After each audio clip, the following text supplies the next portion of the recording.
The first time I fell in love, I didn't understand what was going on. Like, my heart felt like it was going to explode. And I remember I was just a little kid. I was in school. I think I was in the 4th grade. And he went to a different school, so I would run out. I knew exactly what time his bus went by my school, because his bus came by my playground. And I would watch for him. The most profound relationship that I was ever in, when I was super, super in love, it ended really painfully. It ended because I knew I had a purpose on earth. I had something I was supposed to do, and I couldn't do it with him because he didn't live in America. And I knew I had to be here. I knew I had something to contribute, and it drove me to really produce in the beginning. It drove me really hard. I was like, if I'm leaving him to have to do, you know, which was basically the Do Lab, Lightning in a Bottle, Lucent Dossier, that's what I knew I had to do. I wanted to create experiences for people where they could come in and be more of who they really were, so that people could open their hearts and be more loving and be more playful, and so I left him to do that.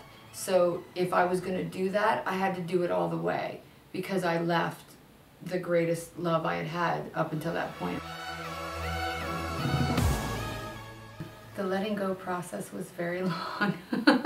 There were absolutely moments where it was completely unbearable. And I don't know, for me, I'm a cave person. I go into my cave. So I darken all my windows and I just stay in bed. I mean, I've been in the hibernation period of heartbreak more than once.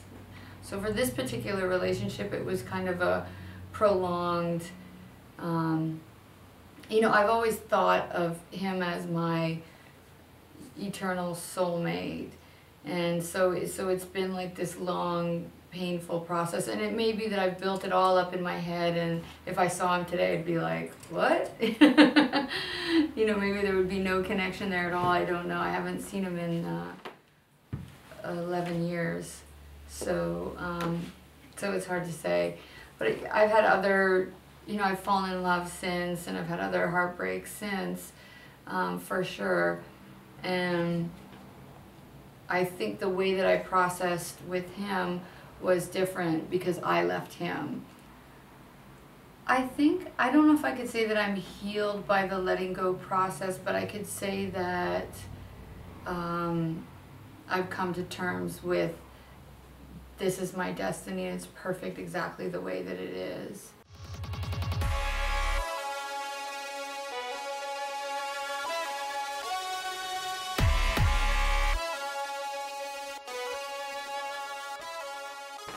I think the second time that I went through a really, really big heartbreak, I was completely unprepared for it. And it totally just threw me off, everything. And the third time around was even worse. Yeah, I don't think I got better at it. I don't know how you can get good at heartbreak. I don't really know. You have to go there and find your way back out. I think when I was at the depths of the pain, I had to keep going because I have responsibilities, like we all do. And I poured my pain into my work, and I poured my love into my work, because for me, the most painful thing when a relationship ends abruptly is like, what do you do with all that love that you're still holding for that person? So I put all that love into a show for Lucent, and I just poured it in there, and the pain too was all there. Our latest project with Lucent Dossier is called Light of the World, because I believe that every human is the light of the world. We are all the light of the world. I am the light of my world, you are the light of your world, and every human is the light of their own world. When we were crafting the Light of the World show, our focus was the concept of when the caterpillar is in the cocoon, the caterpillar has no idea that he or she will be a butterfly.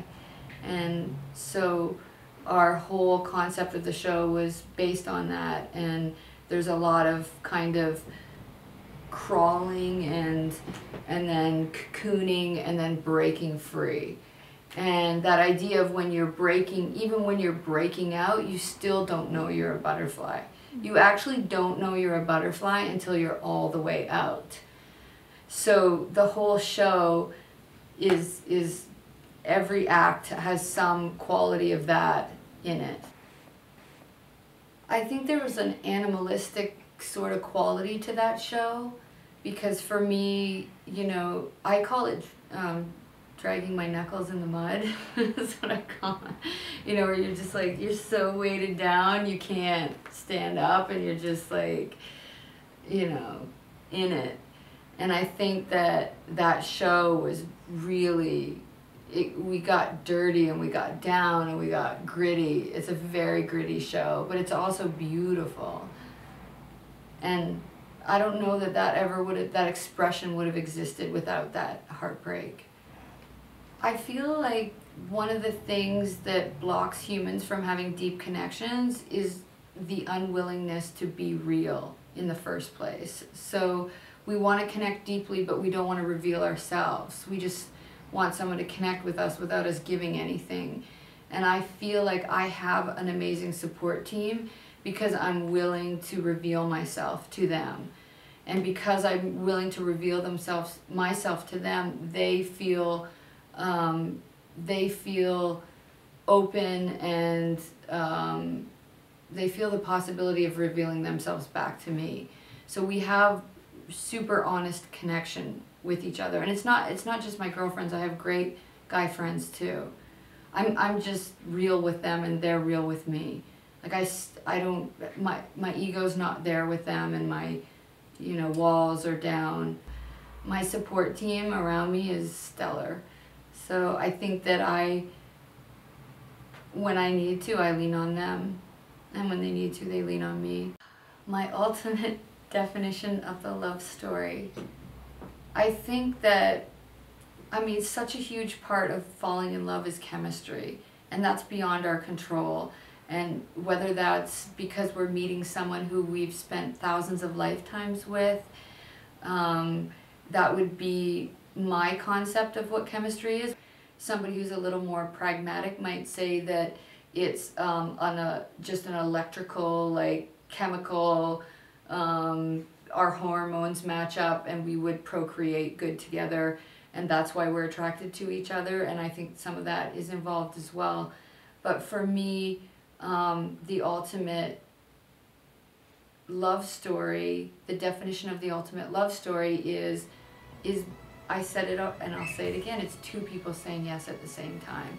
This is Love Story Magazine, and I am Dream Rockwell, and I too have loved and lost.